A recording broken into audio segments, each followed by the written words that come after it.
किसी समय की बात है। एक छोटे से राज्य में एक रानी रहती थी।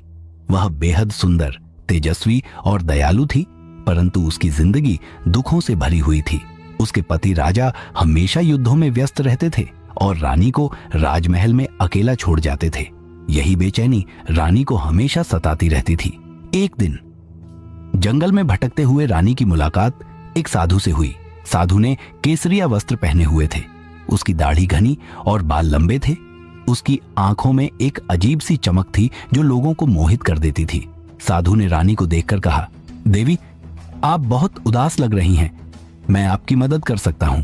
मेरे पास ऐसे मंत्र हैं जो आपके जीवन को खुशियों से भर सकते हैं।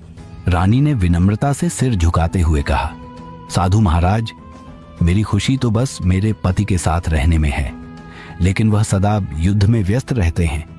यदि आप कुछ कर सकते हैं तो कृपया उनका मन मेरे प्रति मोड़ दें। साधु ने उसे सहानुभूति से देखा, लेकिन उसकी नीयत कुछ और थी। वह अय्या और कपटी था। उसने रानी को कहा, देवी, आपके लिए एक विशेष पूजा करनी होगी, लेकिन इसके लिए आपको कुछ समय मेरे साथ एकांत में बिताना होगा। केवल तभी यह मंत्र प्रभावी होगा। रानी अपनी बेबसी और अकेलेपन के कारण साधु की बात मानने को तैयार हो गई। वह साधु के साथ उसके आश्रम जाने लगी, जो जंगल के बीचों बीच था। आश्रम का वातावरण रहस्यमय था।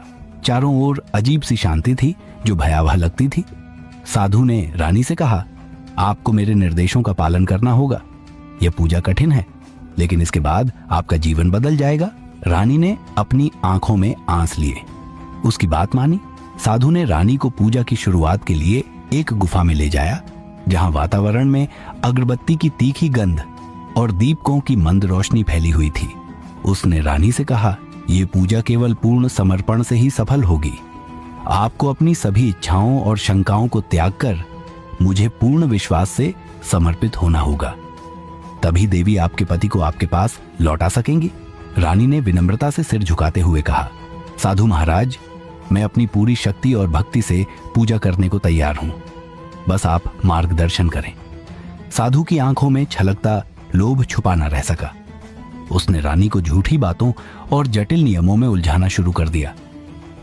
देवी, पहले आपको शुद्ध के लिए नदी में स्नान करना होगा। मैं मंत्रों का जाप करूंगा और आपको ऊर्जा प्रदान करूंगा, लेकिन यह क्रिया अत्यंत गोपनीय है। इसे कोई और नहीं देख सकता। रानी कुछ घबराई, लेकिन साधु की बातों में फंसकर उसने हामी भर दी।